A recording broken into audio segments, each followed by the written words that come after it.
Hey, what's up guys? Eric here, and in today's video, we're going to be talking about the Sony Venom-verse or Sony's Spider-Verse, because we have a lot of stuff happening right now, a lot of interesting things, some things that don't look good for them, and I want to just get my thoughts and opinions on all of this because I haven't really talked about it specifically in a video, so I kind of want to consolidate here just a little bit.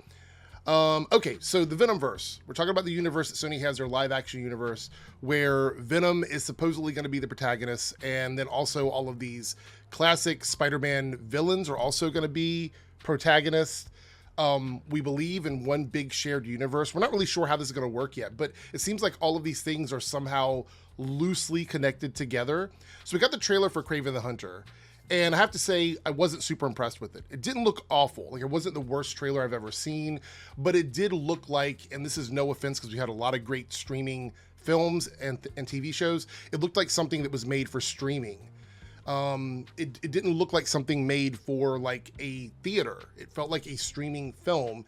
And maybe it'll get better before we get to it. We'll have to see. I think the reception to the trailer has been kind of lukewarm in my sphere. I don't know what the greater circle is of like the Kraven fans, but I've seen a lot of people who have either been like, it's just okay, to they didn't like it. I've seen a couple of people say they really liked it, but primarily it's in that gray area for me where people just aren't totally sure. And then we got the news here that Bad Bunny is dropping out of the spinoff film, the Spider-Verse, Venom-verse spinoff, I guess, the El Muerto film, that I guess is not gonna happen, or it's been pushed back or whatever. Anyway, he stepped away from it. And to be honest, this is a character who doesn't have like a huge history in the comic books. So it's one of those like riskier films that has the potential to actually do something really big. But Bad Bunny was kind of the draw for this film. I don't know if they're going to find somebody at his level with his connection to an audience to come in and play a relatively unknown character and make it work. Because Bad Bunny was really sort of the person that I thought if this movie was going to work, it's going to be because Bad Bunny was attached to the project. But now that's also kind of floundering around. We have no idea what's going to happen with that. That's a pretty big deal. And then we have Morbius. Now, Morbius is a movie where obviously there's a big divide between critics and fans, but most people that I know personally have said it's just an okay film. So I'm going to assume that the score, as usual with Rotten Tomatoes, the way I look at it when I try to come to the quote-unquote real score, is somewhere between 16 and 71.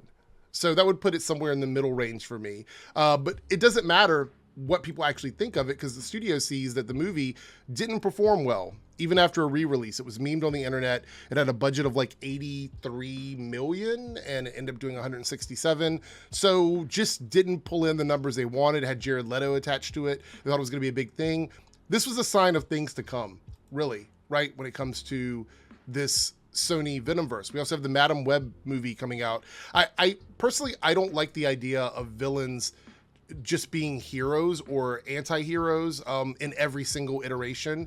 I think that's a weird way to take it. And I do have a solution again for what I think they could have done. Now, of course, we have Venom, which was a massive success. 856 million. It did extremely well internationally because it was just so visually cool. It was a movie that I think impressed a lot of people. I don't think it was like this great piece of art, but definitely resonated with the fans. And again, regardless of what we think about it, the executives look at the numbers, and the numbers are telling them that this movie did really well. People liked it. They spent money on it. And so, you know, it doesn't matter what the diehard fans really think when the general audiences show up. And then we had Let There Be Carnage, which came out in 2021, which was still during that sort of pandemic era, which only ended up doing 506 million worldwide. But that was still extremely good for the pandemic era movies. And I actually think this movie probably would have done better than the first movie if it were released without a lot of restrictions in place and had the same opportunities as the first movie. I think the first movie is better than the second movie, but, you know, again, I think the numbers are enough for the studio to feel very confident with it. But look, we have Spider-Man Across the Spider-Verse, which is crushing it right now. This movie is doing extremely well. And this brings me to what I think the solution to the problem would be when it comes to the Venom-verse. I think they should have just built it around a different Spider-Man. They should have just picked another Spider-Man. You have access to, obviously, plenty of them. So why not just build this universe around another Spider-Man? If you wanted to go with Peter Parker, you wanted to go with that more classic Spider-Man vibe, You could have done, I believe, Andrew Garfield would have been a great option to be the Spider-Man in the Venom-verse. I think he would have fit in with the vibe. I think they could have made it work. The Venom that we have versus that Spider-Man would have been quite interesting.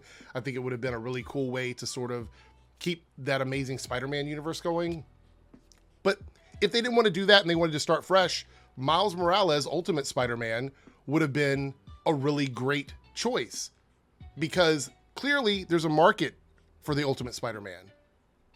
Clearly there is, because people are going and they're seeing the film. They're spending money on it. It is doing extremely well at the box office. So there's definitely a market for it. So you could have done a live action Miles. I think that would have worked too. It would have been absolutely fine to build a universe around the Ultimate Spider-Man. But again, there's so many other options out there. There's so many other options. And I'm not totally against Venom being a protagonist. I think that's fine if they wanted to go that route. I think they set it up in a way that it could work. But the reality is, if you're going to make Venom the protagonist, then all of these other classic rogues should have been the villains. Kraven should have been a villain. El Muerto could have been, I guess, a villain, or I guess, well, he wasn't really a villain in the comics, so fine with him. But we got the Madam Web storyline coming up. Morbius, obviously they tried to change that into a sort of like superhero thing. It was a mess. It kind of was a mess, the way they've done it and the way they're moving forward with it. And I would love to see them come up with some sort of cohesive vision for the Venom-verse. Because I think right now it looks to be like it's just a bunch of mistakes. It's a bunch of stumbles. And I think that's unfortunate, because we have a lot of talent attached to these projects. We have a lot of people who have a good track record attached to these projects, and they could have done more with them. And instead we're getting what I think is a lackluster performance from people who are a lot better than the stuff that they're in. So I don't know if the problem with this falls on the executives at Sony. I don't know if this problem has to do with the script writing, the directing, the advertising, the editing process, because we know that Morbius had a lot of editing and reshoots and studio interference in the final project. They had a lot of say-so in that, and it ended up making the movie feel very disjointed. And this happens quite often. We see this with a lot of movies. I don't know if that's where the fault lies. I have no idea. But, you know, they need to pull it together. I think they need to do more, because at the end of the day, these movies are not going to perform well if the studio doesn't fix it and find some sort of common thread with everything. Because the success of this movie shows me that people are absolutely interested in more Spider-Man stuff outside of what we have seen in the past. So what's happening? What's the problem? Look, I don't have all the answers. These are just my thoughts and opinions, but I would love to hear from you guys. What do you think is going on with Sony's Venom-verse / Spider-Verse? Are you worried about it? Are you happy about Kraven? Are you excited to see Kraven? What do you think about Morbius? What do you think about the Madam Web stuff? What about Venom? Give me your thoughts on that down below. And if you want to see another live action Spider-Man, who would you want to see? I personally like Andrew Garfield. I'd love to see him back, but I also think a live action Ultimate Spider-Man with Miles would be good as well. That's pretty much it. I'm out of here. Thank you guys so much for watching, and I'll catch you in the next video. Bye.